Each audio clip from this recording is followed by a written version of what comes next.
आंखों के दरमियान मैं गुलिस्ता दिखाता हूँ, आना कभी मेरे शहर, मैं आपको दुनिया का एक खूबसूरत हिस्सा दिखाता हूँ जिसका नाम है जोधपुर।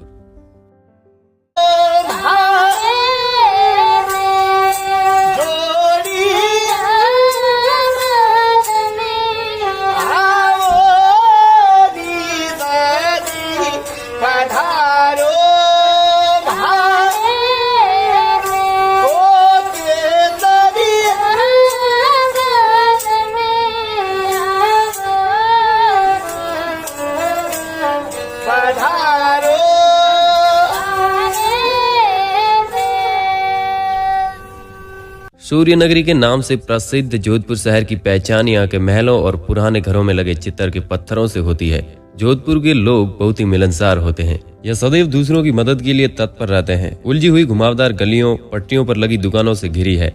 कलात्मक रूप से बनी हुई रंग बिरंगी पोशाकें पहने हुए लोगों को देखकर प्रतीत होता है कि जोधपुर की जीवन शैली असाधारण रूप से सम्मोहित करने वाली है। औरतें घेरदार लहंगा और आगे व पीछे हिस्सों को ढकने वाले 3/4 लंबाई की बाह वाला निवस तल तक जैकेट पहनती है। पुरुषों द्वारा पहनी हुई रंगीन पगड़ियां शहर में और भी रंग बिखेर देती हैं। आमतौर से पहने जाने वाली ढीली ढाली और कसी घुड़सवारी की पैंट जोधपुरी ने यहीं से अपना नाम पाया है। जोधपुर के कपड़ों में जोधपुरी कोट और जोधपुरी पगड़ी पूरे भारत में प्रसिद्ध है। दोस्तों, वीडियो शुरू हो चुका है तो पूरे इंटरेस्ट के साथ और ध्यान के साथ देखिए, लेकिन उससे पहले एक रिक्वेस्ट करना चाहेंगे हम कि इस वीडियो को लाइक कर दीजिए और हमारे चैनल को सब्सक्राइब कर दीजिए। नीचे कमेंट में बताइए कि आप कौन से शहर से देख रहे हो इस वीडियो को। जोधपुर राजस्थान के बीकानेर, जैसलमेर, बाड़मेर, जालोर, पाली, नागौर से घिरा हुआ है। राजस्थान का ये जोधपुर शहर शिक्षा क्षेत्र में सबसे आगे है। दूर से विद्यार्थी यहाँ पढ़ने के लिए आते हैं। जोधपुर को सीए की खान भी कहा जाता है। पूरे भारत में सबसे ज्यादा सीए यहीं से निकलते हैं। शिक्षा के लिए यहाँ पर हर विकल्प मौजूद है। यहाँ पर विश्व प्रसिद्ध भारतीय प्रौद्योगिकी संस्थान, राष्ट्रीय विश्वविद्यालय, एम्स काजरी, आफरी, डॉक्टर सर्वपल्ली राधाकृष्णन, राजस्थान आयुर्वेद विश्वविद्यालय, कृषि विश्वविद्यालय जोधपुर, राष्ट्रीय फैशन प्रौद्योगिकी संस्थान, सरदार पटेल पुलिस विश्वविद्यालय स्थित है। इसके अलावा जयनारायण व्यास विश्वविद्यालय तथा साथ ही बालिकाओं के लिए कमला नेहरू महिला विश्वविद्यालय कॉलेज है। जोधपुर में लगभग हर गांव में स्कूल मौजूद है। जोधपुर के जनसंख्या की बात करें तो वह है 2021 के अनुसार 42,76,374, जिसमें से 22,31,372 पुरुष व 20,45,002 महिलाओं की संख्या है। जोधपुर पहले राव जोधाजी की ढाणी कहलाया, उसके बाद जोधाना और 10 मई 1933 से जोधपुर कहलाने जाने लगा जोधपुर। सूर्य नगरी व नीला नगर भी इसे कहते हैं क्योंकि जोधपुर में मूल रूप के ब्राह्मण नीले रंग से अपने घर को रंगवाते थे, जिसके अवशेष अभी भी मौजूद हैं, आपको देखने को मिलेंगे। जोधपुर कभी आप गए हो तो नीचे कमेंट करके हमें जरूर बताइए।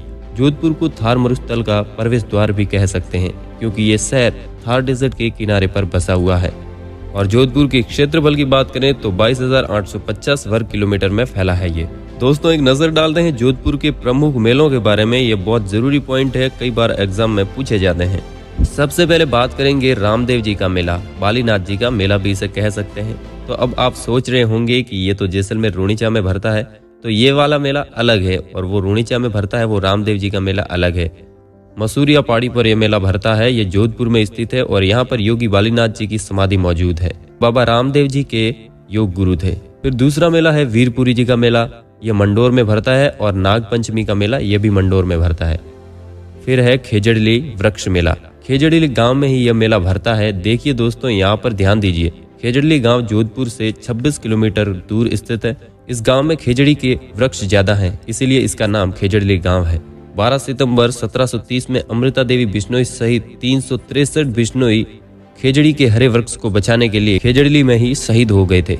उन्हीं की स्मृति में मेले का आयोजन किया जाता है। इस मेले की एक और विशेषता यह भी है कि यहाँ के विश्नोई समाज की महिलाएं गहने दिखाती है, छिपाती नहीं है, और यह मेला विश्व का एकमात्र वृक्ष मेला है। फिर है फलोदी मेला, ये फलोदी में भरता है और ये राजस्थान का सबसे शुष्क स्थान माना जाता है। दोस्तों, ये ध्यान रखिए।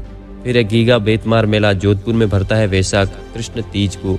फिर है कापरड़ा पशु मेला, और ये कापरड़ा गांव में ही भरता है और कापरड़ा जोधपुर में स्थित है।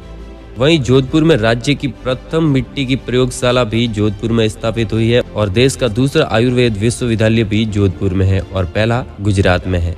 वहीं प्रथम सरकारी डाकघर 1838 में जोधपुर राजस्थान में स्थापित किया गया था, जोधपुर में राजस्थान का प्रथम रेडियो प्रसारण जोधपुर में ही था। 1840 में इसको शुरुआत की गई थी और फिर दूसरा बना जयपुर में। जोधपुर का मथानिया देश भर में प्रसिद्ध है क्योंकि यहाँ पर लाल रंग की मिर्च के लिए यह जाना जाता है। पूरे भारत में आपने भी नाम सुना होगा मथानिया मिर्च का। राज्य की प्रथम फिल्म सिटी यह भी जोधपुर में है और जोधपुर के पास ही एक गांव है पाल गांव, यहाँ पर स्थित है यह। इस गांव को शिल्पग्राम का दर्जा दिया गया है। ये बात कौन कौन जानता है नीचे जरूर कमेंट में बताइए। और आप इस वीडियो को कहां से देख रहे हो ये हमें बताना ना भूले। जोधपुर में घूमने वाली खूबसूरत जगहों के बारे में बात करेंगे, लेकिन उससे पहले एक नजर डालते हैं जोधपुर के इतिहास पर। ज्यादा डीप में तो हम नहीं जाएंगे, लेकिन एक महत्वपूर्ण पॉइंट को कवर करने की कोशिश करेंगे। जोधपुर राजस्थान का दूसरा सबसे बड़ा नगर है। राव जोधा ने 12 मई 1459 में आधुनिक जोधपुर की स्थापना की थी। इसकी जनसंख्या 10 लाख के पार होने के बाद इसे राजस्थान का दूसरा महानगर घोषित कर दिया गया था। यह यहाँ का ऐतिहासिक रजवाड़े मारवाड़ की इसी नाम से राजधानी भी हुआ करता था। जोधपुर थार के रेगिस्तान के बीच अपने ढेरों शानदार महलों, दुर्गों और मंदिरों वाला प्रसिद्ध पर्यटन भी माना जाता है। जैसा कि हमने आपको बताया कि इसको सूर्य नगरी भी कहा जाता है। चमकते सूर्य वाले मौसम के कारण इसे सूर्य नगरी भी कहा जाता है। यहाँ स्थित मेहरानगढ़ दुर्ग को घेरे हुए हजारों नीले मकानों के कारण इसे नीली नगरी भी कहा जाता है। जैसे कि ये बात हमने आपको पहले बता चुके हैं। यहाँ के पुराने शहर का अधिकांश भाग दुर्ग को घेरे हुए बसा है। प्रहरी दीवार कई द्वार बने हुए हैं। हालांकि पिछले कुछ दशकों में इस दीवार के बाहर भी नगर का वृहत प्रचार हुआ है। जोधपुर की भौगोलिक स्थिति राजस्थान के भौगोलिक केंद्र के निकट ही है, जिसके कारण यह नगर पर्यटकों के लिए राज्य भर में भ्रमण के लिए उपयुक्त आधार केंद्र कार्य करता है। वर्ष 2018 के विश्व के अति विशेष आवास स्थानों में most extra ordinary places of the world की सूची में स्थान पाया है जोधपुर ने। अब बात करेंगे जोधपुर के पर्यटन स्थलों के बारे में, लेकिन जब जोधपुर घूमने जाएंगे तो आप यह चीज जरूर ट्राई करें। मिर्ची बड़ा, प्याज कचौरी, घेवर, ये जोधपुर के लजीज व्यंजन है, तो इन्हें ट्राई करना तो बिल्कुल आपको नहीं भूलना है। तो चलिए चलते हैं। सबसे पहले कौन सी जगह है घूमने के लिए, वो है मेहरानगढ़ दुर्ग। विशाल परिसर, दीवारों पर जटिल नक्काशी, बलुआ पत्थर के बने शाही हॉल और अंदर राजसी सजावट मेहरानगढ़ किले को सबसे बेहतरीन किला बनाता है। किला चारों ओर विशाल दीवारों से घिरा हुआ है जो ऊंची एक पहाड़ी पर स्थित है। यहाँ से अब पूरा खूबसूरत शहर देख सकते हैं। किले में मौजूद संग्रहालय आपको शानदार अतीत की कहानी बताएगा। संग्रहालय में शाही पालकी, तलवारें, चित्र और पुराने संगीत वाद्य यंत्र प्रदर्शन करते हुए रखे हैं। किले को छोड़ने से पहले किले की छत पर बने चौकालाओ रेस्टोरेंट में जरूर जाएं। यहाँ पर पारंपरिक राजस्थानी थाली मिलती है। यहाँ पर आप अक्टूबर से मार्च के बीच जा सकते हैं क्योंकि इस दौरान मौसम ठंडा और सुखद होता है। दोस्तों, दूसरे नंबर पर है जसवंत थड़ा। पूरी तरह से सफेद दूधिया पत्थर से बने जसवंत थड़ा को राजस्थान का ताजमहल कहा जाता है। नक्काशीदार बुर्ज और सुंदर गुंबद दिन भर सूरज की रोशनी में चमकते रहते हैं। मेहरानगढ़ किले के कई बार बनी इमारत का निर्माण महाराजा जसवंत सिंह द्वितीय की याद में किया गया था। इस शाही समाधि में राठौड़ वंश से जुड़े प्रभावशाली चित्रों और शानदार कलाकृतियों का संग्रह भी है। इतिहास पसंद करने वाले लोगों को जोधपुर में यहाँ पर जरूर जाना चाहिए और यहाँ पर जाने के लिए महीने यानी अक्टूबर और फरवरी के बीच जाना बेस्ट रहेगा।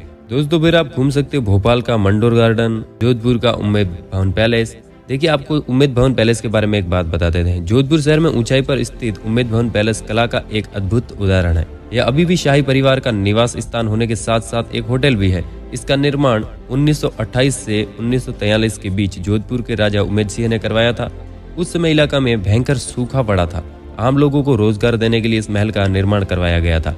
इसके आसपास 26 एकड़ का खूबसूरत बगीचा भी है। आज इस सुनहरे पत्थरों से बने महल में 64 लग्जरी कमरे और स्वीट के साथ एक संग्रहालय भी है। यहाँ आप अक्टूबर से मार्च के बीच जा सकते हैं क्योंकि इस दौरान मौसम ठंडा और सुखद रहता है। हमेशा आपको बताते रहते हैं कि ठंडे मौसम में घूमने का मजा काफी अलग होता है। जोधपुर का शीश महल। जोधपुर के मेहरानगढ़ किले में शीश महल, जिसे जोधपुर के ग्लास पैलेस के रूप में जाना जाता है, ऐतिहासिक वास्तुकला का एक अद्भुत नमूना है जिसे छत से फर्श तक डिजाइन शीशे से किया गया है। इसे 17वीं और 18वीं शताब्दी के बीच महाराजा असित सिंह का शयन कक्ष कहा जाता है। छत पर लटके नीले, हरे, चांदी और सोने के आभूषणों के साथ भव्य यूरोपीय झूमर के बाद इस हॉल में जोड़े गए हैं। जोधपुर का घंटाघर है। यहाँ की चाय बड़ी मशहूर है, जरूर पीजिए। जोधपुर में घंटाघर शहर के केंद्र में एक शानदार घंटाघर है जिसे महाराजा सरदार सिंह ने बनवाया था। 200 साल पहले बनवाया गया था। टावर से शहर का शानदार मनोरम दृश्य प्रस्तुत होता है। इस भव्य संरचना आसपास स्थानीय के लोग रहते हैं। साथ ही यहाँ पर बाजार भी लगती हैं जहाँ पर आप शॉप खरीद सकते हो। अगर घूमने जाते हो तो अपने याददाश्त के लिए किसी अपने के लिए कुछ ले आ सकते हो। खेजड़ला किला पुराने समय के शाही राजाओं के रानियों के शानदार महल के रूप में जाना जाता है। जोधपुर के महाराजा द्वारा बनाया गया 400 साल पुरानी इमारत को अब एक होटल के रूप में बदल दिया गया है। इसका निर्माण ग्रेनाइट पत्थर और लाल रंग बरुआ पत्थर से किया गया है। जो लोग भारत की संस्कृति विरासत में दिलचस्पी रखते हैं उनके लिए ये जगह बिल्कुल सही है।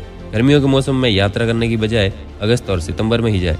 रेगिस्तान की गर्मी भैया आपको पता ही है, टिक नहीं पाओगे रेगिस्तान में आप, क्योंकि गर्मियों में आपको घूमने का मज़ा नहीं आएगा। जल्दी ही 1-2 दिन घूमोगे और भाग आओगे वहाँ से।